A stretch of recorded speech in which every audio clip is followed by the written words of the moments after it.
Hello बच्चों, आज का जो हमारा टॉपिक है वो है elastic potential energy in A stretched wire. इसका मतलब ये है बच्चों, कोई भी वायर अगर आपके पास है, अगर आप उस वायर को स्ट्रेच कर देते हो, फोर्स लगा करके ही आपको उसे स्ट्रेच करना पड़ेगा। तो ध्यान, स्ट्रेच करने पे क्या होता है, उस वायर के अंदर जो है एनर्जी स्टोर होने लग जाता है, उसके अंदर एनर्जी स्टोर होने लग जाता है। उसी स्टोर्ड एनर्जी को क्या बोला जाता है? इलास्टिक पोटेंशियल एनर्जी बोला जाता है। उस पोटेंशियल एनर्जी को इलास्टिक पोटेंशियल एनर्जी इसलिए बोला जाता है क्योंकि बच्चों वायर के अंदर क्या होता है, इलास्टिक बिहेवियर होता है, इलास्टिक प्रॉपर्टी होती है, और उसी इलास्टिक प्रॉपर्टी की वजह से उसके अंदर क्या हो रहा है, एनर्जी स्टोर्ड हो रहा है, जिसे हम क्या बोल रहे हैं, इलास्टिक पोटेंशियल एनर्जी बोल रहे हैं। अब देखो बच्चों, ये जो इलास्टिक पोटेंशियल एनर्जी होता है, इसी के लिए हम यहाँ पे इक्वेशन डिराइव करने वाले हैं। अब इसे डिराइव कैसे किया जाता है, देखिए यहाँ पे डेफिनेशन क्या लिखी हुई है। सबसे पहली बात मैं यहां से आपको समझा देता हूं। जैसे मान लो बच्चों, ये वायर है, ठीक है, और इस वायर का जो ओरिजिनल लेंथ है, इस वायर का जो ओरिजिनल लेंथ है यहां से लेकर के यहां तक है, यहां से लेकर के यहां तक ये एल लेंथ है, ठीक है बच्चों। ये हमें गिवन है कि एल लेंथ का हमारे पास वायर है, और हमने क्या किया, इस पे ऐसे ये फोर्स लगाया। ये क्या लगाया बच्चों, हमने ये फोर्स लगाया।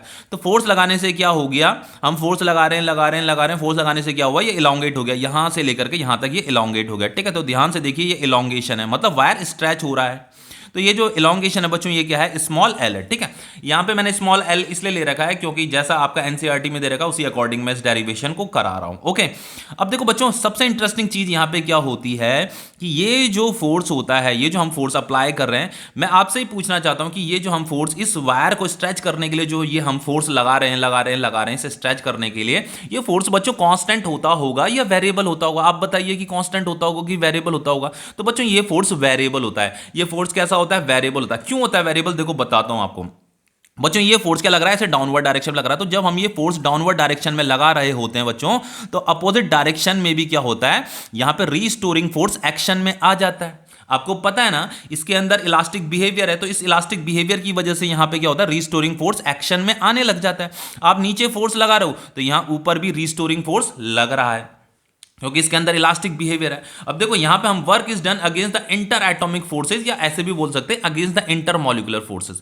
बच्चों, हम यहां पे क्या कर रहे हैं, ये फोर्स अप्लाई कर रहे हैं। तो ये जो फोर्स हम अप्लाई कर रहे हैं बच्चों against the inter molecular forces, यहां पे बच्चों इंटर मॉलिकुलर फोर्सेज भी हैं। ये क्या है, ये जो रीस्टोरिंग फोर्स है, ये इंटर मॉलिकुलर फोर्स की वजह से। तो बच्चों, ये जो हम फोर्स अप्लाई करते हैं, इस फोर्स की वजह से जैसे जैसे इलोंगेशन ज्यादा ज्यादा होता रहता है ना, ये जो रीस्टोरिंग फोर्स है, ये भी इंक्रीज होती रहती है। अब देखो, मैंने आपको क्या बोला, ये जो नीचे की तरफ मैं फोर्स लगा रहा हूं, ये क्या होता है बच्चों, वेरिएबल होता है, मतलब हमें फोर्स इंक्रीज करते रहना पड़ता है। तो जैसे यहां जब फोर्स लगाते हैं बच्चों, ऐसे फोर्स लगाते हैं तो उसकी वजह से इलोंगेशन होगा। तो जैसे हम फोर्स लगाएंगे तो यहां पे रीस्टोरिंग फोर्स भी बच्चों एक्शन में आ जाता है, तो ये रीस्टोरिंग फोर्स इसके इक्वल हो जाता है। अब आपको अगर और इलोंगेशन करना है तो आपको और फोर्स बढ़ानी पड़ेगी, तो ये वाला और इंक्रीज होने लग जाता है, फिर ये भी इसके इक्वल हो जाता है। फिर आपको अगर और इलोंगेशन करना है तो इस फोर्स को और इंक्रीज करना पड़ता है, तो फिर ये वाला रीस्टोरिंग फोर्स भी क्या होता है, थोड़ी देर के बाद इसके इक्वल हो जाता है। तो इस तरीके से हमें ये जो अप्लाइड फोर्स है, या डिफॉर्मिंग फोर्स है, इसे डिफॉर्मिंग फोर्स भी बोला जाता है, इसे अप्लाइड फोर्स भी बोला जाता है। तो ये हमें इंक्रीज करते रहना पड़ता है अगर हमें इलोंगेट करना है, इसे स्ट्रेच करना है वायर को। तो फाइनली इतना आपको समझ में आ गया होगा कि ये जो फोर्स लग रहा है बच्चों, ये फोर्स वेरिएबल फोर्स है, ओके। अब देखो बच्चों, ये अगर फोर्स लग रहा है तो ये इस फोर्स की वजह से यहां पे क्या हो रहा है, वर्क डन हो रहा है। क्या हो रहा है, वर्क डन हो रहा है। तो मान लीजिए, देखो मैं एक बहुत इंटरेस्टिंग चीज आपको बताने वाला हूं। देखो यहां पे क्या लिखा हुआ है बच्चों, this work done is stored in the wire in the form of elastic potential energy. This work done is stored in the wire in the form of elastic potential energy. वो ये कह रहा है बच्चों, यहां पे ये जो फोर्स अप्लाई हो रहा था, ये वाला जो फोर्स है ना, ये वाला फोर्स इंक्रीजिंग था, मतलब वेरिएबल था। तो इस फोर्स ने यहां से लेकर के यहां तक, इस फोर्स की वजह से इलोंगेशन हुआ। तो इस फोर्स की वजह से जो वर्क डन हुआ बच्चों, वो जो वर्क डन था, वो वर्क डन जो है इस वायर के अंदर जो है in the form of elastic potential energy store हो रहा है। इसका मतलब यह है बच्चों, मान लो हमने यहां से लेकर के यहां तक इस फोर्स की वजह से जो वर्क डन हुआ, मान लो थोड़ी देर के लिए 50 जूल हुआ। कितना हुआ, 50 जूल का वर्क डन हुआ। थोड़ी देर के लिए समझ लीजिए, 50 जूल का वर्क डन हुआ। तो बच्चों, इसके अंदर जो है 50 जूल की एनर्जी ही स्टोर हो जाती है। इस वायर के अंदर जो है 50 जूल की ही एनर्जी स्टोर हो जाती है, और इसी स्टोर्ड एनर्जी को क्या बोला जाता है, इलास्टिक पोटेंशियल एनर्जी बोला जाता है। तो सिंपल सा है, अगर आपको इलास्टिक पोटेंशियल एनर्जी निकालनी है बच्चों, तो आपको क्या करना है, बस इसी वर्क डन को कैलकुलेट करना है। इसके अंदर कितना इलास्टिक पोटेंशियल एनर्जी स्टोर हुआ है उसे निकालने के लिए आपको क्या करना है, ये जो अप्लाइड फोर्स था, ये जो डिफॉर्मिंग फोर्स था, इसी डिफॉर्मिंग फोर्स का वर्क डन, ये जो डिफॉर्मिंग फोर्स है इसी डिफॉर्मिंग फोर्स का वर्क डन आपको कैलकुलेट करना है, बाकी कुछ नहीं करना है। तो बच्चों ये जो डिफॉर्मिंग फोर्स लग रहा है ये वेरिएबल फोर्स है। तो बच्चों जो work done by variable force होता है, जो work done by variable force होता है वो क्या होता है, जल्दी से बताइए। Work done by variable force का टॉपिक मैंने आपको पढ़ा रखा है। तो बच्चों work done by variable force जो होता है आपका, वो होता है work done is equal to integration of F D L होता है, एफ डी एल होता है। अब देखो एक और चीज बताता हूं, कुछ बच्चे कंफ्यूज हो रहे होंगे integration of F D L से, क्योंकि मैंने work done by variable force आपको integration of F D X बताया था। देखो बच्चों, अगर आप किसी बॉडी पे जो फोर्स लगा रहे हो वो एक्स एक्सिस के अलोंग अगर लगा रहे हो तो आप डी एक्स लिखोगे, देन आप एफ डी एक्स लिखोगे। लेकिन देखो यहां पे जो फोर्स लग रहा है बच्चों, ये जो फोर्स लग रहा है ना, देखो इसकी लेंथ ये क्या है, एल लेंथ है इसकी। तो इस एल लेंथ की डायरेक्शन के अलोंग लगा रहे हैं हम अलोंग दिस लेंथ लगा रहे हैं इस फोर्स को ऐसे, इसीलिए यहां पे ये डी एल आ रखा है। अब बहुत से बच्चों को ये डी एल से कंफ्यूजन होता है कि ये डी एल क्या है, तो मैं ये कंफ्यूजन भी आप लोगों का दूर कर देता हूं। एक्चुअल में डी एल क्या है बच्चों, देखो ये है डी एल, अभी बताता हूं। देखो मान लो ये लेंथ डी एल है, ये भी आपकी डी एल है, ऐसे ये छोटे छोटे डी एल है यहाँ पे, ठीक है, ये डी एल है, ठीक है। ये बच्चों ये क्या है, ये भी डीएल है, ये भी डीएल है, ये भी डीएल है, ये भी डीएल है, ये भी डीएल है। देखो स्टार्टिंग में आपने फोर्स लगाया तो उस फोर्स की वजह से मान लो ये छोटा सा डीएल इसने लेंथ कवर किया। अब देखो बच्चों जब आप फोर्स लगाते हो तो ये वाला फोर्स भी इसी के इक्वल हो जाता है। तो देन अगर आपको इसे और इलोंगेट कराना है तो आपको फोर्स बढ़ाना पड़ेगा। अब आपने फोर्स बढ़ाया, अब आप मान लो आपने फोर्स बढ़ाया तो फोर्स लगाने से फिर वो नेक्स्ट डीएल कवर करेगा, फिर ये वाला फोर्स भी उसी के इक्वल हो जाता है, फिर आपको और फोर्स बढ़ानी पड़ेगी। तो आपको फोर्स बढ़ाती रहनी पड़ेगी, उससे ये DL length DL length DL length DL length cover हो रही है।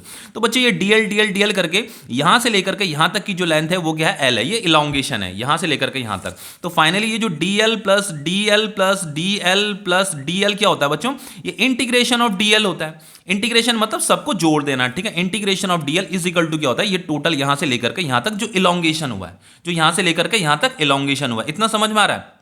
अब देखिए बच्चों होता क्या है, जैसे ये जो डीएल लेंथ थी, इस डीएल लेंथ में मान लो F1 फोर्स लगा, फिर इस नेक्स्ट डीएल वाली लेंथ में मान लो F2 फोर्स लगा, हम फोर्स इंक्रीज करने में लगा, फिर F3 फोर्स लगा, फिर ऐसी फोर्स इंक्रीज कर रहे हैं, लास्ट में हमने ये F फोर्स लगा दिया, ये लास्ट वाला फोर्स, ये जो F फोर्स है, ठीक है। ऐसे जब हम फोर्स लगा रहे हैं ये F फोर्स मान लो।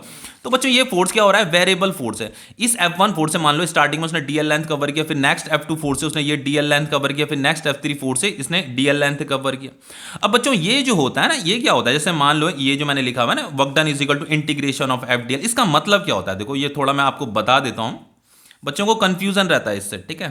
एफ डी एल का मतलब क्या होता है, इसका मतलब ये होता है बच्चों कि ये है F1 DL plus F2 DL plus F3 DL, ठीक है। ऐसी तब तक इसे करते रहना है जब तक FN DL, जब तक आपको ये टोटल वर्क डन ना मिल जाए। अब देखो बच्चों आप ऐसा कब तक करते रहोगे, ये तो बहुत ज़्यादा टाइम कंज्यूमिंग हो जाएगा, ठीक है। इसीलिए हम क्या करते हैं, न्यूटन ने हमें इंटीग्रेशन का मेथड दे रखा है, न्यूटन ने हमें इंटीग्रेशन का मेथड दे रखा, तो हम इंटीग्रेशन के मेथड से ही इसे सॉल्व करते हैं। तो एक्चुअल में इसका मीनिंग यही होता है, F1 DL plus F2 DL plus F3 DL, ठीक है। तो फाइनली हम क्या करते हैं, इसे इंटीग्रेशन मेथड से हम इसका वर्क डन निकालते हैं। तो ये जो फॉर्मूला है बच्चों, work done by variable force है, FDL, ठीक है। अब देखो इससे आगे क्या करेंगे, अब देखो इस फोर्स के लिए फॉर्मूला भी डिराइव कर लेते हैं। अब देखो इस फोर्स के लिए फॉर्मूला मैं यहाँ पे डिराइव करने जा रहा हूँ, यहीं पे डिराइव कर देता हूँ, यहां पे डिराइव कर देता हूं। देखो बच्चों इसका जो यंग्स मॉडुलस ऑफ इलास्टिसिटी होता है वो क्या होगा, यंग्स मॉडुलस ऑफ इलास्टिसिटी होता है आपका स्ट्रेस डिवाइडेड बाय स्ट्रेन होता है, ठीक है। स्ट्रेस डिवाइडेड बाय स्ट्रेन होता है, पता है ना। अब देखो बच्चों यहां पे Young's modulus is equal to क्या हो जाएगा, स्ट्रेस क्या होता है आपका, force divided by area, force divided by area. और ये स्ट्रेन क्या होता है आपका, स्ट्रेन होता है आपका ये चेंज इन लेंथ, ये elongation L divided by original length, ये वाली ओरिजिनल लेंथ कैपिटल L, ठीक है। इतना समझ में आ रहा है। देन बच्चों हमें यहाँ पे ये फोर्स के लिए यहाँ पे एक्सप्रेशन डिराइव करना है, ठीक है। फोर्स के लिए एक्सप्रेशन डिराइव करना है। देन ये हो जाएगा आपका Young's modulus is equal to क्या हो जाएगा आपका, ये F अपॉन A, ठीक है। ये L ऊपर चला जाएगा, ये स्मॉल l यहाँ हो जाएगा। तो देन बच्चों ये फोर्स क्या हो जाएगा, फोर्स हो जाएगा आपका Young's modulus A into L divided by ये कैपिटल L, ठीक है। तो इस वाले एक्सप्रेशन को हम यहां पुट करेंगे, कहां पुट करेंगे, यहां पुट करेंगे, ठीक है। तो मैं यहां इसे पुट कर रहा हूं, work done is equal to क्या हो जाएगा बच्चों, ये हो जाएगा आपका इंटीग्रेशन ऑफ ये YAL डिवाइडेड बाय L, ये कैपिटल L है, ठीक है। और ये DL भी आएगा, ठीक है। यहां तक इतना समझ में आ गया बच्चों ये जो फोर्स लग रही थी ना, ये वेरिएबल फोर्स लग रही थी डाउनवर्ड डायरेक्शन में। तो वेरिएबल फोर्स का जो वर्क डन का जो फॉर्मूला होता है वो यही होता है, यही होता है, समझ रहे हो ना। बहुत सी बुकों में ऐसे भी लिखा होगा इस फॉर्मूले को, देखो कंफ्यूज मत होना। Work done is equal to integration D W भी होता है। तो इसी बच्चों डी डब्ल्यू को क्या बोला जाता है, एफ डी एल बोला जाता है, एफ डी एल बोला जाता है। तो मैंने डायरेक्ट यहाँ पे एफ डी एल लिख दिया, कंफ्यूज मत होना, ओके।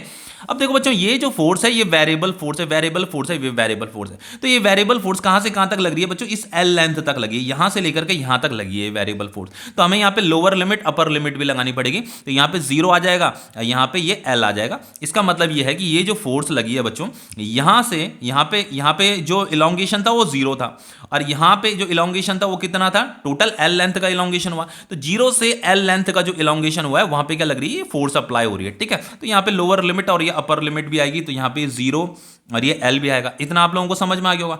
देन बच्चों क्या होता है, यहाँ पे देखिए कांस्टेंट जो होगा वो बाहर आ जाएगा। इतना तो इंटीग्रेशन आपको सॉल्व करना ही आता होगा। यंग मॉडुलस क्या है, कांस्टेंट है, ये area of cross section constant है। अब देखो बच्चों ये कैपिटल एल, इसका ये जो ओरिजिनल लेंथ है ये हमें गिवन है, तो ये भी कांस्टेंट, ये बाहर रहेगा। तो देन यहाँ पे ये क्या रहेगा, ये एल डी एल क्या रहेंगे, इंटीग्रेशन के अंदर रहेंगे, ठीक है। तो ये 0 और ये एल हो जाएगा। देन बच्चों ये हो जाएगा, आपको इसे आगे सॉल्व कीजिए। इसे जब हम सॉल्व करेंगे तो क्या आएगा, देखो ऐसे ये बॉक्स बनाते हैं, ये integration of L D L को सॉल्व करेंगे तो क्या आएगी, यहाँ पे वैल्यू एल की पावर 2 डिवाइडेड बाय 2 आएगा, ठीक है। तो यहाँ पे लोअर लिमिट, ये अपर लिमिट 0 और एल भी आएगा यहाँ पे।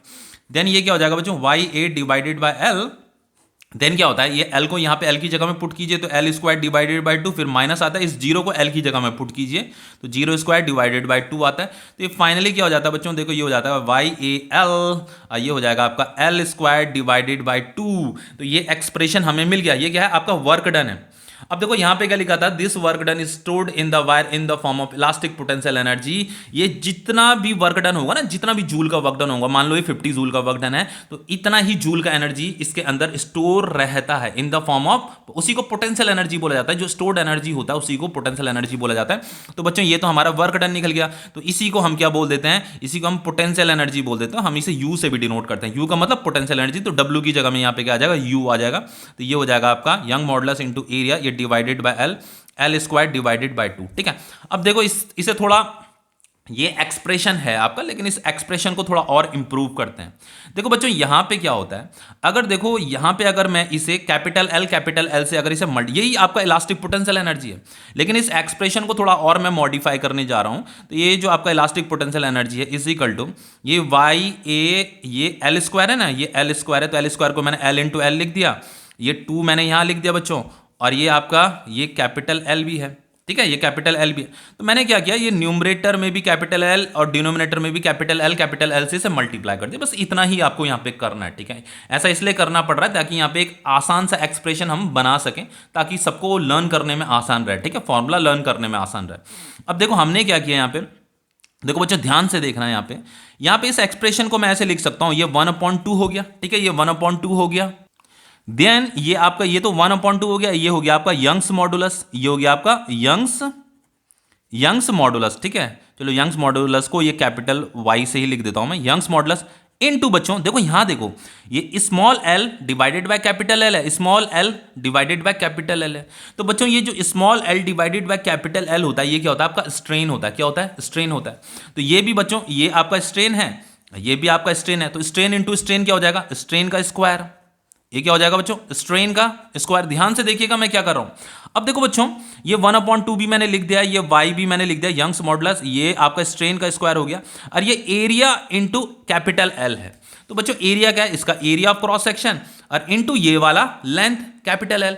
तो ये जो लेंथ इनटू एरिया होता है, ये क्या होता है, वॉल्यूम ऑफ दिस वायर, इस वायर का वॉल्यूम। तो यहां पे क्या आ जाएगा, ये जो एरिया इनटू एल है, ये क्या हो जाएगा आपका, ये वॉल्यूम ऑफ वायर हो जाएगा, ये वॉल्यूम ऑफ वायर हो जाएगा। ध्यान से देखिए बच्चों, तो ये भी आपका एक्सप्रेशन होता है, ये भी आपका एक्सप्रेशन है इलास्टिक पोटेंशियल एनर्जी का। इस तरीके से भी आप इसे याद कर सकते हो।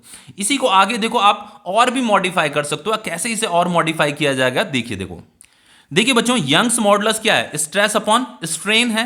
तो यहां पे मैं यंग्स मॉडुलस की जगह में क्या लिख रहा हूं, स्ट्रेस अपॉन स्ट्रेन लिख रहा हूं। तो U इज इक्वल टू, ये elastic potential energy is equal to 1/2 into Young's modulus की जगह में क्या आ जाएगा, स्ट्रेस अपॉन स्ट्रेन। तो यहां पे मैंने लिख दिया ये stress upon strain, stress upon strain into ये स्ट्रेन का square into volume of wire, volume of wire.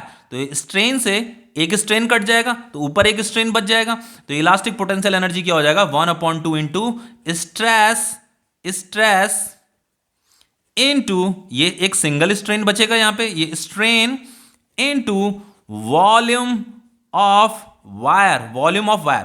तो एक एक्सप्रेशन हमें ये भी मिल गया, एक एक्सप्रेशन हमें ये भी मिल गया। ध्यान से देखना बच्चों, अब देखो ये भी एक्सप्रेशन है, ये भी एक्सप्रेशन है, तो बच्चे कंफ्यूज हो रहे सर हम किसे याद करें, इसे याद करें, किसे याद करें। देखो मैं एक आसान एक्सप्रेशन और बनाने जा रहा हूं, बाकी कुछ नहीं है बच्चों, सिर्फ आपको फॉर्मूले याद होने चाहिए। Young's modulus is equal to stress upon strain, ये याद होना चाहिए। तो देखो यहाँ पे मुझे यंग्स मॉडुलस का फॉर्मूला याद था, तो मैंने इसे इन टर्म्स ऑफ स्ट्रेन लिख दिया है यहाँ पे, ठीक है। यंग्स मॉडुलस की जगह में स्ट्रेस अपॉन स्ट्रेन लिख दिया। लेकिन अभी मैं एक आसान एक्सप्रेशन बनाने जा रहा हूँ। देखो देखो यहाँ पे ये यू है ना, ये तो इलास्टिक पोटेंशियल एनर्जी है, ये वॉल्यूम ऑफ वायर है। तो अगर डिवाइडेड बाय में यहाँ पे वॉल्यूम ऑफ वायर कर देता हूँ, मतलब इसे मैं डिवाइड में लिख दिया मैंने यहाँ पे, divided by volume of wire is equal to ये क्या हो जाएगा बच्चों 1/2 into stress into strain, stress into strain. देखो ये फॉर्मूला कुछ इजी लग रहा है, 1/2 stress into strain, 1/2 stress into strain. ये एक्सप्रेशन काफी इजी लग रहा है ना। बस बच्चों इसी एक्सप्रेशन को याद रखिए। ये जो u अपॉन वी है ना, देखो ध्यान से देखिए मैं क्या कराने जा रहा हूं आपको। ये जो u अपॉन वी है, ये elastic potential energy divided by ये volume of wire is equal to क्या होता है, half into stress into strain होता है। तो ये एक्सप्रेशन याद करना बड़ा आसान होता है। तो ये जो u अपॉन वी होता है, इसे क्या बोला जाता है बच्चों, u अपॉन वी का मतलब होता है elastic potential energy, elastic potential energy per unit volume, पर यूनिट वॉल्यूम इसे बोला जाता है। ये u अपॉन वी का मतलब होता है elastic potential energy per unit volume is equal to क्या हो जाता है, half into stress into strain होता है। तो बस इस एक्सप्रेशन को याद रखिए, u upon V is equal to half into stress into strain, बस इस एक्सप्रेशन को याद रखिए। देन बच्चों आपको ये इतने सारे एक्सप्रेशन याद करने की जरूरत नहीं पड़ेगी। क्यों नहीं करनी पड़ेगी, आपको ये एक्सप्रेशन याद है तो आप इसे लिखिए, इस v को इधर देखो, इसी को आप कन्वर्ट कर सकते हो ना, इस v को यहां लिख सकते हो, ये वॉल्यूम ऑफ वायर हो जाएगा। u इज इक्वल टू इस v को अगर मैं इधर भेज दूंगा, इसी एक्सप्रेशन को आप यहां भी कन्वर्ट कर सकते हो, इसी एक्सप्रेशन को आप इसमें भी कन्वर्ट कर सकते हो, ठीक है, किसी में भी कन्वर्ट कर सकते हो। बस अगर आपको स्ट्रेस को in terms of Young's modulus लिखना है तो बच्चों यहां पे स्ट्रेस इज इक्वल टू क्या हो जाएगा, यंग्स मॉडुलस इनटू स्ट्रेन हो जाएगा। तो बस स्ट्रेस की जगह में यंग्स मॉडुलस इनटू स्ट्रेन लिख दीजिए, तो ये कन्वर्ट हो जाएगा इसमें। बहुत सिंपल है। तो इस एक्सप्रेशन को याद रखिए, आपको जो बेहतर लगता है उस एक्सप्रेशन को याद रखिए। मुझे तो ये ज्यादा बेहतर लगता है, इसलिए आप लोगों को मैंने बताया कि elastic potential energy per unit volume क्या होता है, 1/2 इंटू स्ट्रेस इंटू स्ट्रेन होता है। अब देखो बच्चों यही एक्सप्रेशन जो है ना आपका एनसीईआरटी में भी दे रखा है। एनसीईआरटी ने इस एक्सप्रेशन को कैसे दे रखा है, देखो वो मैं बता देता हूं आपको। एनसीईआरटी से कैसे लिख रहा है, देखो ये आपका इलास्टिक पोटेंशियल एनर्जी है आपका पर यूनिट वॉल्यूम है, तो ये 1/2 है। स्ट्रेस का जो सिंबल होता है बच्चों ये होता है सिग्मा, और ये स्ट्रेन का सिंबल ये होता है, ठीक है। तो 1/2 सिग्मा इंटू ये है, ठीक है, ये स्ट्रेस है, ये स्ट्रेन है, ठीक है। मे भी हो सकता है मैंने इनके सिंबल आपको ना बताए हो, तो कोई नहीं, आपका एनसीईआरटी में इसका सिंबल ये बता रहे हैं, ठीक है। तो नॉलेज में रखना, इनके सिंबल ये होते हैं, ठीक है। स्ट्रेस को इस तरीके से लिखा जाता है, स्ट्रेन को इस तरीके से डिनोट किया जाता है, ठीक है। तो ये टॉपिक तो आपका कंप्लीट हो गया। इसका जो न्यूमेरिकल होते हैं बच्चों मैं एक साथ ही कराऊंगा इनका न्यूमेरिकल, फिलहाल आप इनकी प्रैक्टिस कीजिए। अब देखो लास्ट टॉपिक यहां पे एक हो रहा है आपका, वो है आपका पॉइजन रेशियो, ठीक है।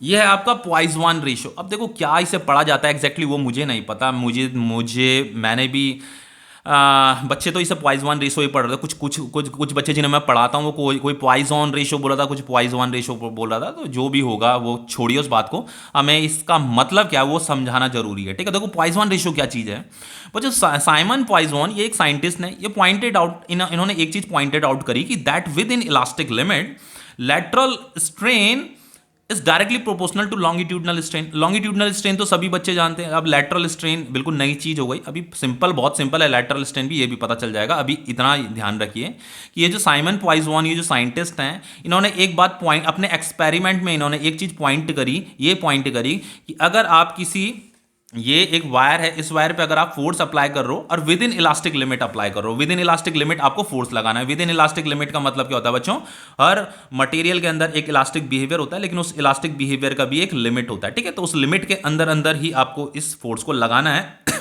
देन बच्चों क्या उन्होंने ये पाया कि जो लैटरल स्ट्रेन होता है is directly proportional to longitudinal strain होता है। देन बच्चों ये लेटरल स्ट्रेन, ये प्रोपोर्शनैलिटी का साइन हटेगा तो यहाँ पे इक्वल आएगा, देन यहाँ पे कांस्टेंट आएगा इनटू लॉन्गिट्यूडनल स्ट्रेन हो जाएगा। इतना तो सभी बच्चों को पता होगा, जब ये प्रोपोर्शनल होंगे तो प्रोपोर्शनैलिटी का साइन हट जाता है, यहाँ पे इक्वल का साइन आता है, यहाँ पे कांस्टेंट आता है, ठीक है।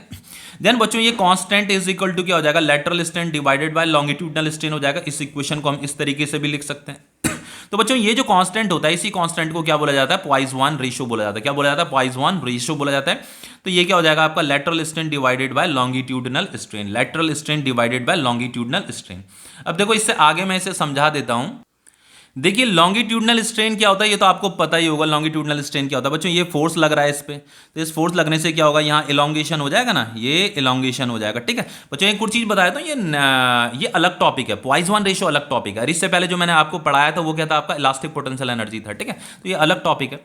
तो बच्चों मान लो इसका लेंथ कितना है, इसका लेंथ है आपका, ये आपका कैपिटल एल है, ठीक है। और ये जो इलोंगेशन हुआ यहां से लेकर के यहां तक जो इलोंगेशन हुआ, ये क्या है आपका, डेल्टा एल है। तो देन बच्चों ये पॉइज़न रेशियो क्या होता है, देखो अभी बताता हूं आपको। Poisson ratio is equal to, जो लॉन्गिट्यूडनल स्ट्रेन होता है, लॉन्गिट्यूडनल स्ट्रेन का फॉर्मूला होता है बच्चों delta L divided by original length. ये आपका इंक्रीज इन लेंथ है divided by original length, change in length divided by original length भी बोल सकते हो। देन बच्चों क्या होता है यहाँ पे क्या होता है, देखो बच्चों जब हम इसका लेंथ को इंक्रीज करेंगे, फोर्स लगाने से स्ट्रेच होगा, इलोंगेट होगा। तो बच्चों ये जो एरिया ऑफ क्रॉस सेक्शन होता है ना, ये जो एरिया ऑफ क्रॉस सेक्शन होता है, या जो इसका डायमीटर होता है, जो इसका डायमीटर होता है, डायमीटर थोड़ा सा डिक्रीज होने लगा है, बहुत नेग्लिजिबल डिक्रीज होता है, बहुत ज्यादा नहीं होता है बच्चों। मैं स्टार्टिंग से आपको बताते हुए आया हूं कि ये जो एरिया ऑफ क्रॉस सेक्शन होता है ये नेग्लिजिबल ही डिक्रीज होता है। जब ये वायर इलोंगेट होगी तो 100% ये थोड़ा ना थोड़ा डिक्रीज होगा, लेकिन ये नेग्लिजिबल डिक्रीज होता है। और ये कितना डिक्रीज हुआ है इसे मेजर करने के लिए आपको बिल्कुल मतलब एक एडवांस्ड डिवाइस की जरूरत पड़ेगी जो एग्जैक्ट इसका area of cross section measure कर सके, ये मैं कहना चाह रहा हूं, ठीक है। तो ध्यान बच्चों ध्यान पता किया जा सकता है कि इस एरिया ऑफ क्रॉस सेक्शन में जो डिफरेंस आया वो कितना डिफरेंस आया, ओके। जनरली बच्चों ये डिफरेंस बहुत ना के बराबर होता है, नेग्लिजिबल होता है, ठीक है। तो इतना आप समझिए कि यहां पे मान लो बच्चों इसका जो डायमीटर यहां पे डी था, इसका ओरिजिनल डायमीटर क्या था, डी था। अब हमने इसे इलोंगेट किया, तो इलोंगेट करने से क्या हुआ बच्चों, इसका जो डायमीटर होता है वो डिक्रीज होने लग जाता है। देखो मैं क्या कहना चाह रहा हूं, मान लो ऐसे डायमीटर था ये तो ओरिजिनल डायमीटर था। अब वो थोड़ा सा क्या होता है बच्चों, उसका जो डायमीटर होता है ना वो डिक्रीज हो जाता है ऐसे। अब इसका डायमीटर इतना रह गया, पहले डायमीटर ये था, अब डायमीटर इतना रह गया। तो ये जो डायमीटर उसका जो डिक्रीज हुआ ना, ये वाला इसे डेल्टा डी बोलते हैं। इसे क्या बोलते हैं, डेल्टा डी। जैसे यहाँ पे लेंथ इंक्रीज हो रहा था ना, यहाँ पे तो लेंथ इंक्रीज हो रहा था, लेकिन यहाँ पे क्या होता है, डायमीटर डिक्रीज होता रहता है। तो यहाँ पे बच्चों ये जो decrease in diameter divided by original diameter, इसी को ही क्या बोला जाता है, लेटरल स्ट्रेन बोला जाता है। लॉन्गिट्यूडनल स्ट्रेन क्या है आपका, increase in length divided by original length. Lateral strain क्या है बच्चों आपका, डिक्रीज इन डायमीटर, जो भी डायमीटर में जो डिक्रीज हुआ है, या चेंज इन डायमीटर, जो भी उसमें चेंज आया है, डिवाइडेड बाय ओरिजिनल डायमीटर होता है, ठीक है। इतना समझ में आ गया। यही बच्चों आपका क्या है, पॉइज़न रेशियो है, यही आपका पॉइज़न रेशियो है। बहुत सी बुकों में एनसीईआरटी में तो ये डायमीटर लिखा है, लेकिन बहुत सी बुकों में इसे रेडियस के टर्म्स में भी लिखा हुआ है कि delta R divided by R, वो भी सही है, वो भी गलत नहीं है। अब देखो बच्चों ये जो पॉइज़न रेशियो होता है, ये पॉइज़न रेशियो क्या होता है बच्चों, it is a pure number, it is a pure number. ये जस्ट एक नंबर होता है, इसका कोई यूनिट नहीं होता है, ठीक है। इसका no unit, it has no unit, ये यूनिट लेस होता है, इट हैज नो यूनिट। लेकिन बच्चों इसकी जो वैल्यू होती है वो किस पर डिपेंड करती है, नेचर ऑफ मटेरियल पर डिपेंड करती है। It's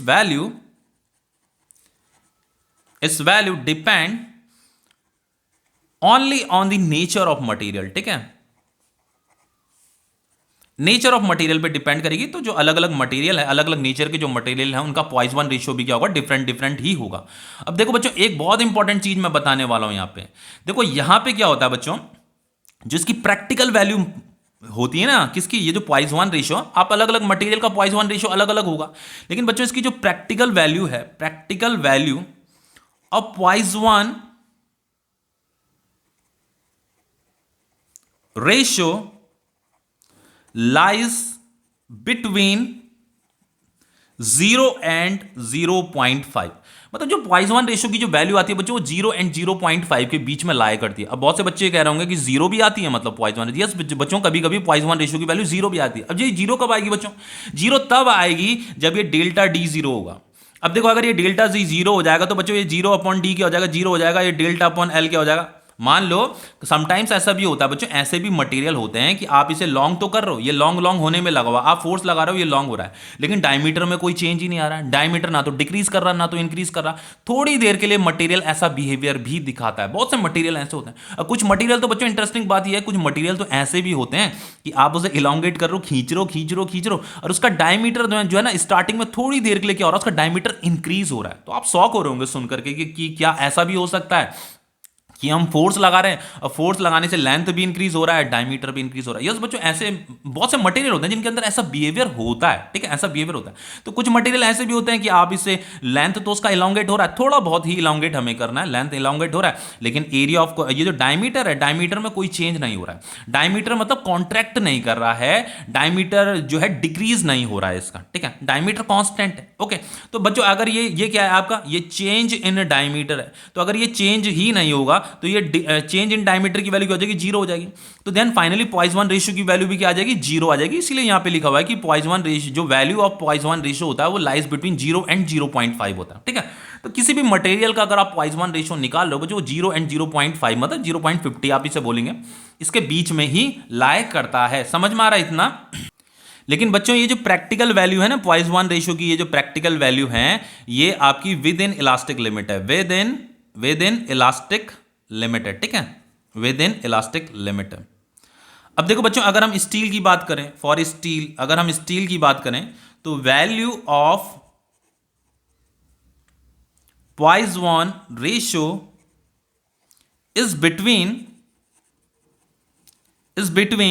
0.28 and 0.30। देखो बच्चों जब हम एक्सपेरिमेंट करते हैं ना किसी, मान लो आपको पॉइसन रेशियो निकालना है, तो ऐसा थोड़ा ना कि आपने एक बार एक्सपेरिमेंट किया और वो फाइनल हो गया कि यही पॉइसन रेशियो। बहुत बार एक्सपेरिमेंट किए जाते हैं, देन डिसाइड किया जाता है कि पॉइसन रेशियो का वैल्यू क्या होगा।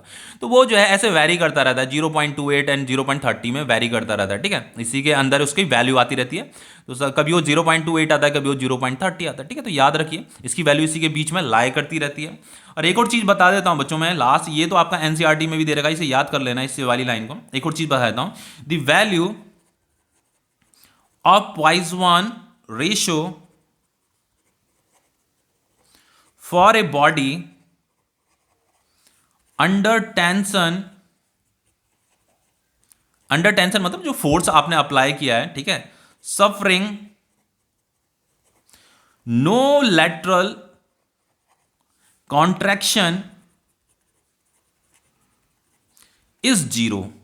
कहने का मतलब यह है कि अगर आपने कुछ फोर्स अप्लाई किया तो या फोर्स से उसमें क्या आएगा बच्चों, टेंशन आएगा, ठीक है, उस वायर में टेंशन आएगा। तो आपने जो फोर्स अप्लाई किया तो फोर्स अप्लाई करने पे अगर उसका कोई lateral contraction, no lateral contraction, उसका कॉन्ट्रैक्शन हो ही नहीं रहा है। जैसे मैंने आपको स्टार्टिंग में बताया था कि कुछ मटेरियल ऐसे भी होते हैं बच्चों कि हम उस पर फोर्स लगा रहे हैं तो उसका इलोंगेशन हो रहा है, लेकिन ये जो एरिया, ये जो उसका डायमीटर होता है, इस डायमीटर का कोई भी कॉन्ट्रैक्शन नहीं होता, मतलब इसका डायमीटर डिक्रीज नहीं होता है। तो अगर नो लैटरल कॉन्ट्रैक्शन है तो उस वाले केस में जो वैल्यू ऑफ पॉइसन रेशियो होती है वो जीरो होती है। क्योंकि बच्चों अगर ये कॉन्ट्रैक्शन ही नहीं होगा, डायमीटर कॉन्ट्रैक्ट ही नहीं करेगा, तो ये डेल्टा डी कितना हो जाएगा, जीरो हो जाएगा। तो फाइनली पॉइसन रेशियो भी क्या हो जाएगा, जीरो हो जाएगा, ठीक है। तो बच्चों इसके बाद जो है हम इस चैप्टर से रिलेटेड जितने भी न्यूमेरिकल है वो कवर करेंगे। न्यूमेरिकल एक साथ ही मैं न्यूमेरिकल का वीडियो लाऊंगा। देन बच्चों अब जो इसका जो लास्ट टॉपिक रह जाता है वो है आपका, तो जो लास्ट टॉपिक रह जाएगा वो ये है बच्चों आपका, एक है स्ट्रेस स्ट्रेन कर्व, इसका एक ग्राफ होता है, ठीक है, वो ग्राफ मैं नेक्स्ट वीडियो में कवर करूंगा। एक है आपका application of plastic behaviour of material, ठीक है। देन ये चैप्टर आपका कंप्लीट हो जाएगा। तो इसका एक वीडियो आएगा, वो उस एक वीडियो में ही ये दो टॉपिक मैं कवर करूंगा। देन आपके न्यूमेरिकल के लिए नेक्स्ट वीडियो बनाऊंगा, ओके। तो देन ये चैप्टर आपका कंप्लीट हो जाएगा।